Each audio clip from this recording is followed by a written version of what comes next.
to you, ladies and gentlemen. You are welcome to join us in this edition of the Bilingual Newscast on Equinox Television, a co-presentation of Sandrine Yanga and Mimi Mefo. Good evening to you, Sandrine Yanga. Bonsoir, Mimi Mefo. À la une de l'actualité ce soir, Mounchipou Seydou est libre. L'ancien ministre des Postes et Télécommunications s'apprête d'ailleurs à passer la deuxième nuit à son domicile à Obili, au quartier A, dans la ville de Yaoundé. And also in this newscast, an attack by an alleged bandits or three alleged bandits in a microfinancial institution here in the economic capital Douala leaves at least 2 persons seriously injured. In this newscast as well, another beneficiary of the February 18th presidential clemency free at last. The former Minister of Posts and Telecommunications, Mounchipou Seydou, was released yesterday. Ils sont talentueux certes, mais ils manquent de rythme et de célérité dans le jeu. C'est ce qui expliquerait pourquoi des joueurs locaux ne sont pas convoqués par le sélectionneur national. Madame, c'est tout pour le sommaire. À tout de suite pour les développements.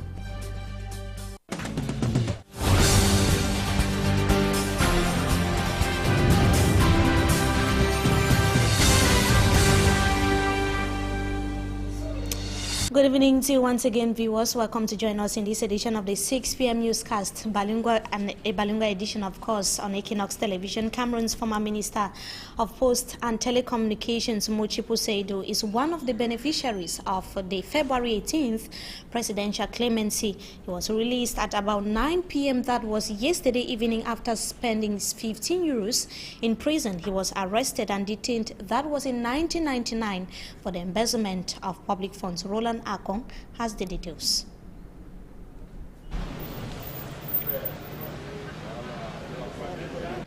Mounchipou Seydou, dressed in white gandura, leaves the Yaoundé Central Prison, Kondengi, Thursday night. Mounchipou has been in jail since 1997 over the embezzlement of public money during his tenure as Minister of Posts and Telecommunications. Il exprime sa profonde gratitude à l'endroit du chef de l'État. Family relatives express gratitude to President Biya for the release of Mounchipou Seydou. Mounchipou's release follows a presidential clemency February 18 for some detainees in Cameroonian prisons. Mounchipou was released at night, just like Titus Ejua and Thierry Atangana. Why are the prisoners released but at night? That is the question. Roland Akong, there reporting from the nation's capital. We stay with you, Roland, still in that part of the country, to add that yesterday marked the official opening of the 2014 judicial year in the country. The solemn ceremony chaired by the President of the Supreme Court also witnessed the swearing in of the newly appointed Elekam official, as Roland Akong reports.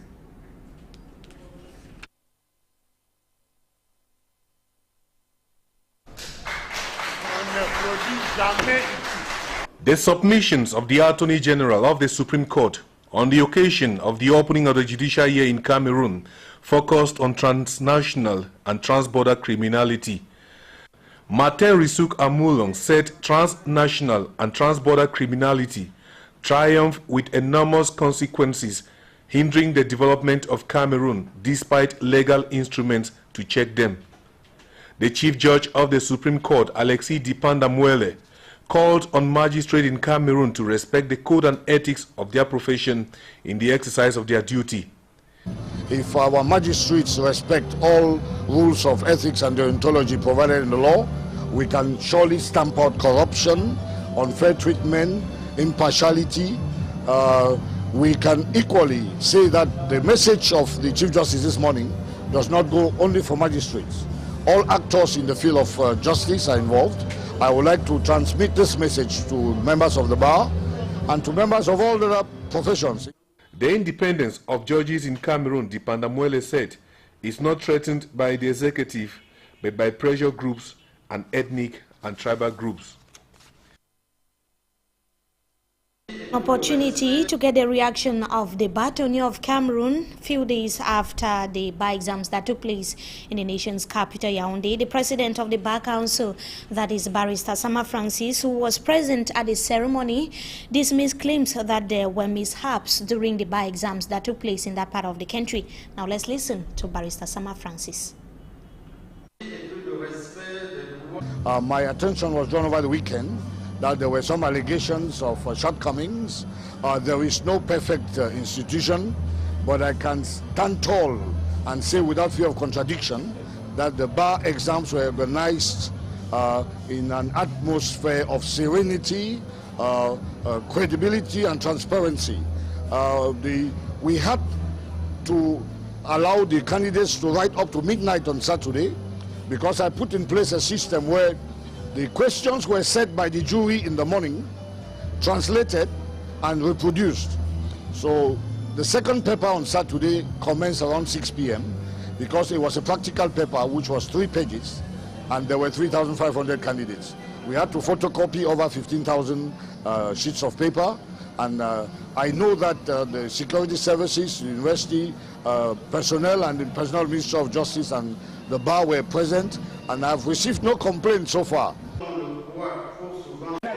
Then of the Bar Council, they're maintaining that the bar exams that took place in the nation's capital were hitch-free. Now a group of free armed men attacked and burgled a financial establishment at the New Bell neighborhood that's here in the economic capital, Douala. The incident this afternoon is said to have left 2 persons seriously injured. Pamela Ndukong reports that some 6 million francs CFA were carried away by the hoodlums. The spectacular robbery was not one of what is seen in movies, but a broad daylight reality. On board motorbikes, 3 armed men stormed the microfinance institution, firing randomly into the air. Equipped with weapons like guns, cutlasses and knives, customers and workers in the institution were powerless. During the 30-minute operation, at least 2 people were injured, including the manager of the bank, and some 6 million francs CFA taken away. Eyewitnesses who were also perplexed about the situation tried in vain to block and catch the men of the underworld.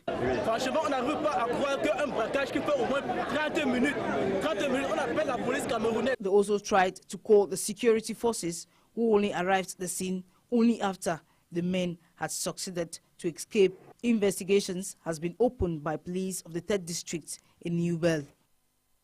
Now, distributors, producers and also importers of plastic bags have appealed on the government to reschedule the deadline for the ban on circulation of plastic bags in the country. They say that the government needs to provide accompanying measures to both consumers and also to producers. They were speaking during a meeting that held recently in the economic capital, Douala. For Hansen Chanji reports. April 24, 2014 is the deadline for importers, producers and distributors of non-biodegradable plastic bags to stop its circulation in Cameroon. It is a joint release signed by Minister for Commerce and his counterpart of Environment, Nature Protection and Sustainable Development.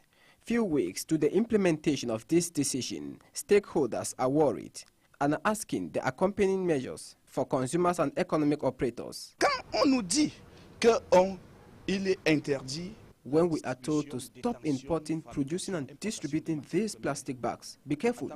It is contradictory because the government has not told us the measures.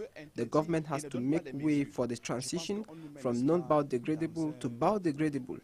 Businessmen want measures such as sensitization of the population through inclusive communication and even the postponing of application deadline. L'essentiel est bon, mais il y a des points sur lesquels it is a good decision, but we need to rethink. I think that we should look at it in another dimension, and that is why we are calling on the government to rethink on it. Producers of non-biodegradable plastic bags are pointing accusing fingers on consumers for the littering of streets with plastic bags. Ce n'est pas moi le producteur. It is not we, the producers, who take these plastic bags to the roads. I think that the government is supposed to educate the population on the need for discipline and cleanliness in cities.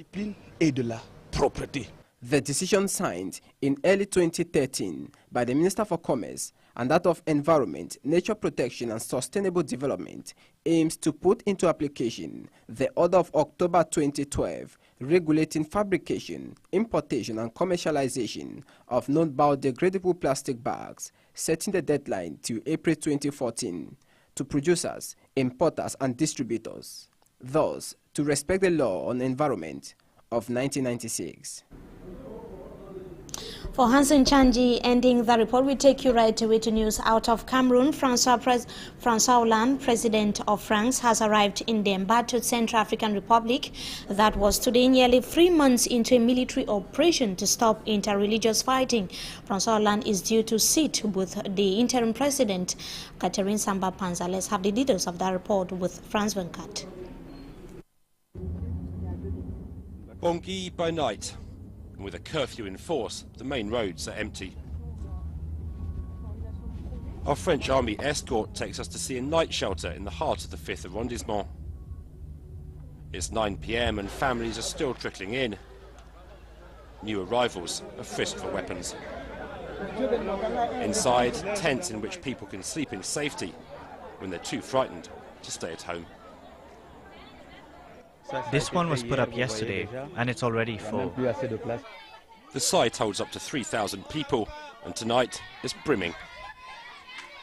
There was a lot of gunfire in the area last night. So many people ran here for shelter. They only stay here overnight, then they go back to their homes in the morning. The mayor set up the shelter in conjunction with the French and African forces who guard it. The goal, to bring displaced people back to their own neighbourhoods, with the promise of a safe haven right on their doorstep. The intercommunal violence here is subsiding, but people's houses are far from safe. There are a lot of gangs who aren't necessarily connected to the anti-Balaka or other groups like that. They're just young delinquents who go out looting. They throw grenades into residential areas in the middle of the night, people run from their homes, and then they just go in and take everything. The nightly looting, a further threat to an already terrorized population. There's gunfire around the place all night. They came to our house and went through our possessions. They took almost everything. There's nothing left in the house. From news out of Cameroon, we talk sports football. The coach of the Indomitable Lions of Cameroon has so far published a list of 23 players to take part in the friendly encounter against Portugal. That's going to be on the 5th of March 2014. The list of Foke Finkel published yesterday has so far triggered criticisms from football trainers who questioned why home-based players were not selected. Let's have the details of that report with Jacques Ekwekinge. Conspicuously absent on the list of 23 Indomitable Lions to take part in the friendly against Portugal are home-based players playing in the local leagues.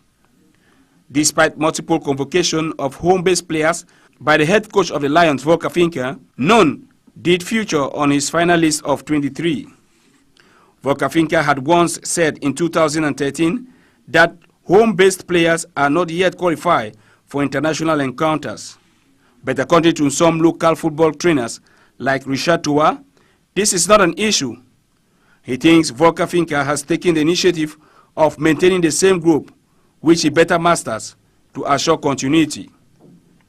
For this local football trainer, the Lions coach still needs to acquaint himself with the local players, and this will not just be during a single convocation. Apart from the non-selection of home-based players, Volker Finke's list includes 3 old newcomers. Firstly, Idrisu Mohamadu, absent for some months now in the Lions' den, whose achievement with his German Division II side, Kaiserslautern, caught the attention of the German-born coach. Jean-Marie Donkou and Frank Banak, both from Spanish club side FC Barcelona, will be answering present to their second call to join the Lions. Their presence has been appreciated by the local football trainers as coming to add impetus to the group. These are the 23 actors who will defend the colors of Cameroon at Liera come the 5th of March 2014 when the Indomitable Lions take on Portugal in one of their friendlies. Jacques Kinge there, ending the report on the controversial 23 list of Foke Finkel, the team coach of the Indomitable Lions of Cameroon, bringing us to the end of this segment of the news. Let's have the second part with Sandrine Yanga. Sandrine, vous avez la deuxième partie. Bonsoir, Mimi Mefo. Salut à tous. Mounchipou Seydou s'apprête à passer sa deuxième nuit à son domicile au quartier Obéli, c'est à Yaoundé. L'ancien ministre des Postes et Télécommunications a été libéré hier soir, mettant ainsi un terme à une attente qui aura été longue et stressante pour sa famille. Retour sur cette journée, cette libération pleine de suspense avec Joël Essengue et Marcelin Gansab. L'horloge pointe 21h28. Une pluie battante vient de s'abattre sur la ville. Nous sommes pourtant en saison sèche. C'est le moment que choisit le régisseur de la prison centrale de Yaoundé pour délivrer enfin Mounchipou Seydou. Merci. À 21h30, la porte principale de la prison centrale de Yaoundé va enfin s'ouvrir et l'ancien ministre des Postes et Télécommunications peut respirer l'air frais du dehors. Après une longue journée d'attente, voici venu l'heure de la délivrance.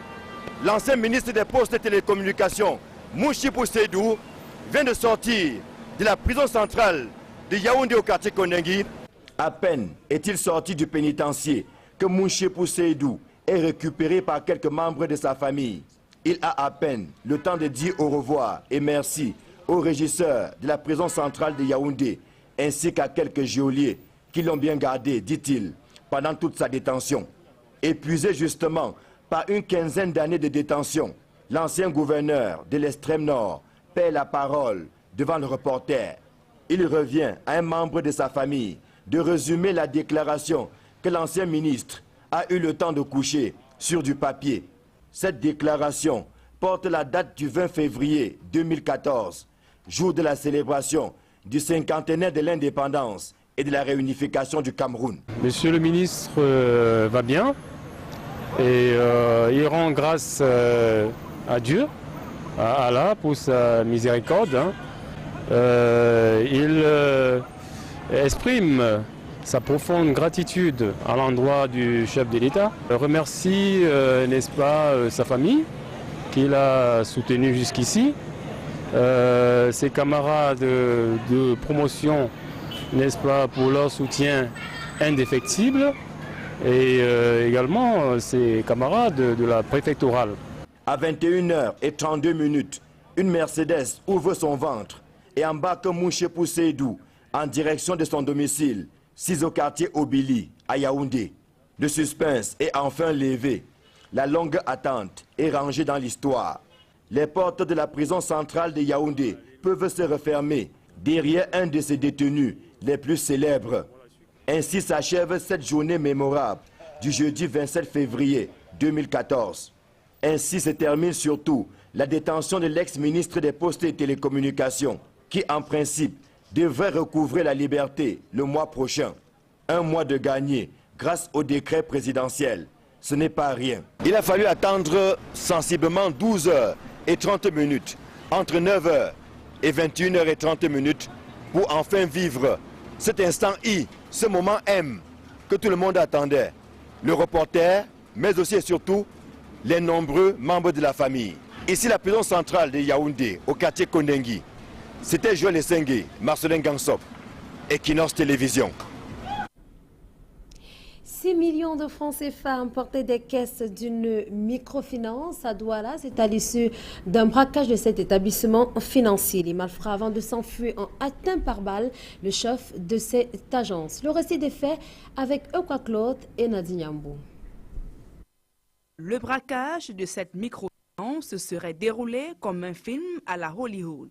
Des impacts de balles traduisant son côté spectaculaire. On a voulu les arrêter, qu'elles ne poussent pas partir. Mais ils ont tiré 3 fois en l'air. C'est ça qui a fait en sorte que nous-mêmes on fuit. Nous-mêmes on avait peur. Ils étaient armés, ils avaient les armes de chasse. Selon les témoignages, 3 individus sont arrivés à bord d'une moto, ont fait intrusion, neutralisant tout le personnel avant de fondre dans la nature avec un butin de près de 6 millions de francs CFA emportés. Les témoins s'étonnent de l'arrivée tardive des forces de l'ordre.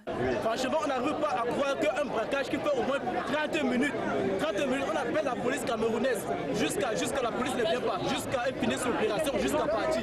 Le chef d'agence de cette microfinance a été grièvement blessé et le personnel, quant à lui, est encore sous le choc. La police et la gendarmerie cherchent toujours à comprendre le film de l'événement. Une enquête a été ouverte. Examen d'entrée au barreau du Cameroun, le bâtonnier Francis Sama balaie d'un revers de la main toutes les allégations faisant état de fuite des preuves lors de l'examen tenu il y a quelques jours seulement du côté de Yaoundé. Yannick Bazoua. Malgré les nombreuses plaintes enregistrées lors de cet examen, le bâtonnier Francis Sama pense que tout s'est bien déroulé dans l'ensemble. Un bilan de satisfaction. L'examen d'entrée comme l'examen de sortie des avocats s'est déroulé dans de très bonnes conditions. Et les candidats ont composé dans le calme. Concernant le problème de traduction des épreuves dénoncé par certains candidats, le bâtonnier déclare: les traductions que j'ai personnellement supervisées étaient faites par le traducteur principal du ministère de la Justice. Moi, je suis parfaitement bilingue. Les anglophones ne se sont pas plaints. Francis Sama justifie par ailleurs les lenteurs observées ce jour du fait d'une procédure spéciale. On a composé les sujets du matin. On a procédé aux traductions et à la photocopie. C'est pourquoi vous aurez constaté que le matin de samedi, on a commencé à composer à 10 heures. Chaque matière était 3 pages. On avait 3000, presque 400 candidats. Il fallait alors multiplier de photocopies, presque 15 000 photocopies. Ainsi donc, pour Francis Sama, il y a lieu de se féliciter de l'organisation de cet examen. Surtout, vu les mesures de prise en charge de quelques cas spéciaux. Pour un grand primaire, il y avait un candidat aveugle qui a composé. Je crois que notre pays sera le premier au monde d'avoir un avocat aveugle.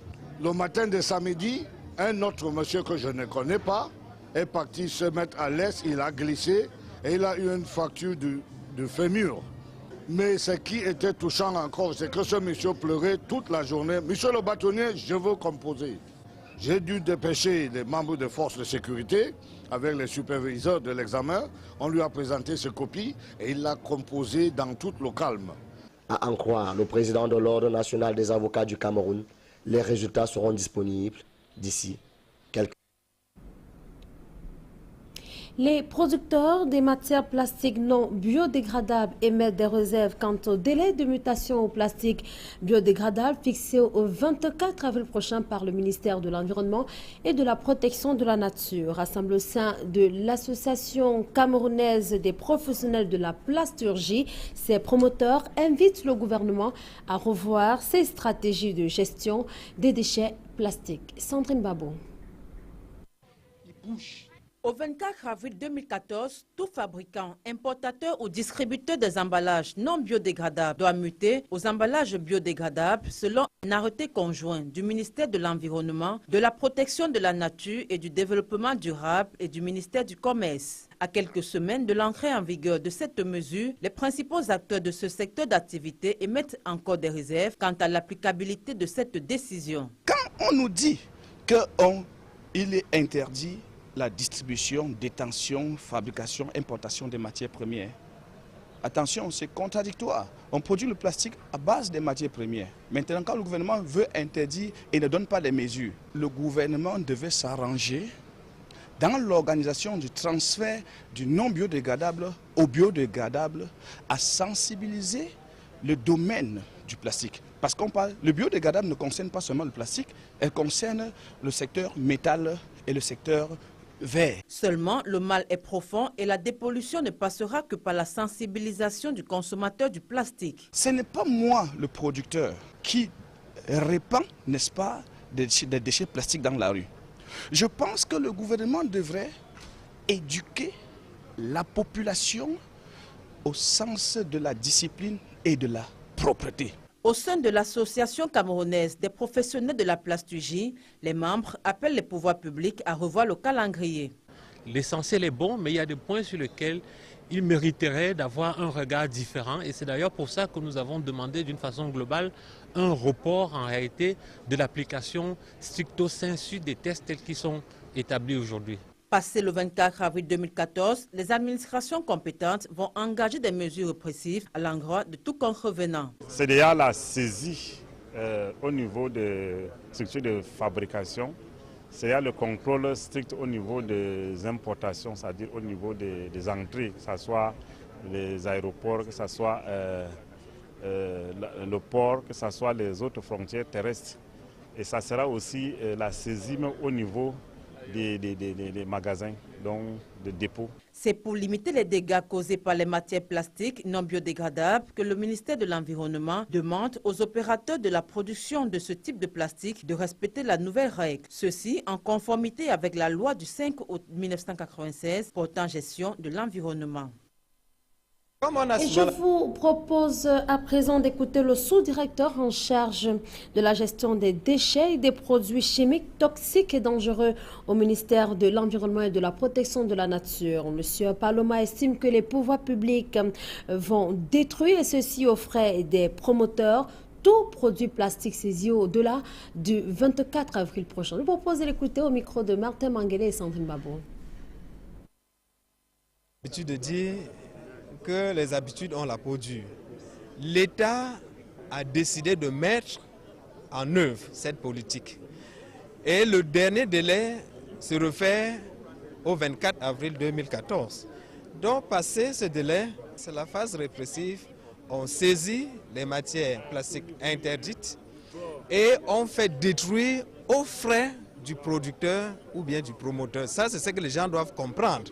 On ne saisit pas simplement, mais on va t'amender pour que tu puisses détruire tes propres matières non biodégradables interdites de circulation. Mise en route du document de stratégie pour la croissance et l'emploi, le processus fait face au manque de coordination dans la région du littoral. Le pré-rapport de l'évaluation de mise en œuvre participative du DSE en 2013 est peu satisfaisant dans cette région. C'est ce qui ressort d'ailleurs de la 4e rencontre des responsables de la région du littoral tenue hier dans la ville de Douala. Eden Pascal Azegu. La région du littoral, de par sa position stratégique, occupe une place importante dans la stratégie de développement au Cameroun. La région, porte d'entrée du Cameroun, connaît ainsi des difficultés dans la mise en œuvre du document de stratégie pour la croissance et l'emploi. Tenez par exemple, le budget d'investissement public a toujours un taux d'exécution inférieur à 30% en 2013. Et pourtant, l'objectif du DCSE est de ramener le sous-emploi de 75% à 50% entre 2010 et 2020. Le DSE, ce n'est pas seulement une affaire de l'administration, c'est aussi le secteur privé. Et pour dire les choses comme elles sont, c'est le secteur privé qui est porteur de la croissance. Donc nous voulons écouter et évaluer avec vous comment est-ce que les choses se sont passées au cours de l'année 2013.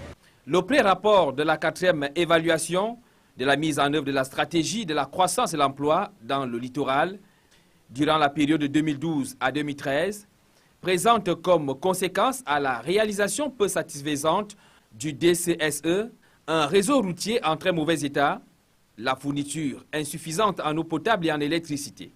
La 4e rencontre participative de la mise en œuvre de la stratégie de la croissance et de l'emploi qui se tient à Douala devrait aboutir à des résultats satisfaisants pour l'année en cours. Grégoire Mbada, chef de mission au MIDEPAT. Donc on va regarder si les profils de croissance qui ont été projetés dans le DSE ont été atteints. Donc nous allons regarder s'il y a effectivement eu création d'emplois parce que la création d'emplois participe de ce qu'on appelle une meilleure répartition des fruits de la croissance. On va regarder si la gouvernance est effectivement là parce que la gouvernance permet d'améliorer la qualité de la dépense. C'est depuis 2010 que le document de stratégie pour la croissance et l'emploi est mis sur pied pour permettre au Cameroun d'être émergent en 2035. Et le sport à présent, pourquoi n'y a-t-il pas de joueurs locaux parmi les 23 sélectionnés par Folkefunk en vue du match devant opposer le Cameroun au Portugal le 5 mars prochain? Des professionnels du football estiment que les footballeurs du championnat camerounais sont en panne de rythme et de célérité dans le jeu et ce malgré leurs énormes talents. Jean Pochouniat et Dallas Chana. Au sorti du regroupement avec les footballeurs du championnat local, le sélectionneur des Lions Indomptables n'a retenu aucun des dans sa liste de 23 convoqués pour le match amical contre le Portugal. La préférence de Volker Finke pour les joueurs professionnels fait débat au sein de l'opinion. Pour des observateurs avertis, Volker Finke reste fidèle à sa logique de mépris pour les joueurs locaux. Ce dernier ayant déclaré en 2013 que les différents championnats nationaux n'avaient aucun niveau. Richard Towa, l'entraîneur de football. J'ai eu la chance de pouvoir côtoyer ces joueurs de très proche. Aujourd'hui, je peux dire que ces enfants, ils ont de la qualité. La qualité, elle est là. Le talent, il est là, mais à un certain niveau, il y a ce rythme, il y a cette intensité de travail qu'il va falloir, n'est-ce pas, qu'on soumette encore ces joueurs pour la réalité du football moderne de haut niveau. Face aux multiples tirs groupés contre le coach des Lions seniors, des entraîneurs de football inscrivent ce choix dans une logique de continuité. Même si d'aucuns pensent que le rêve d'une participation à Brésil 2014 est brisé pour ces footballeurs locaux. Richard Towa estime qu'ils ont encore une chance avec d'autres matchs amicaux en vue.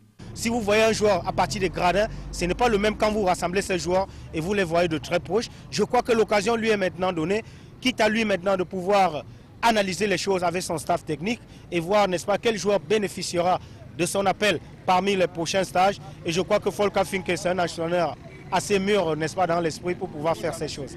L'entraîneur sélectionneur national a donc opéré son choix. Les détracteurs de la méthode Finke vont devoir attendre le déroulement de tous les matchs amicaux pour savoir si le technicien allemand a définitivement tourné le dos ou pas au service des footballeurs camerounais de Ligue 1.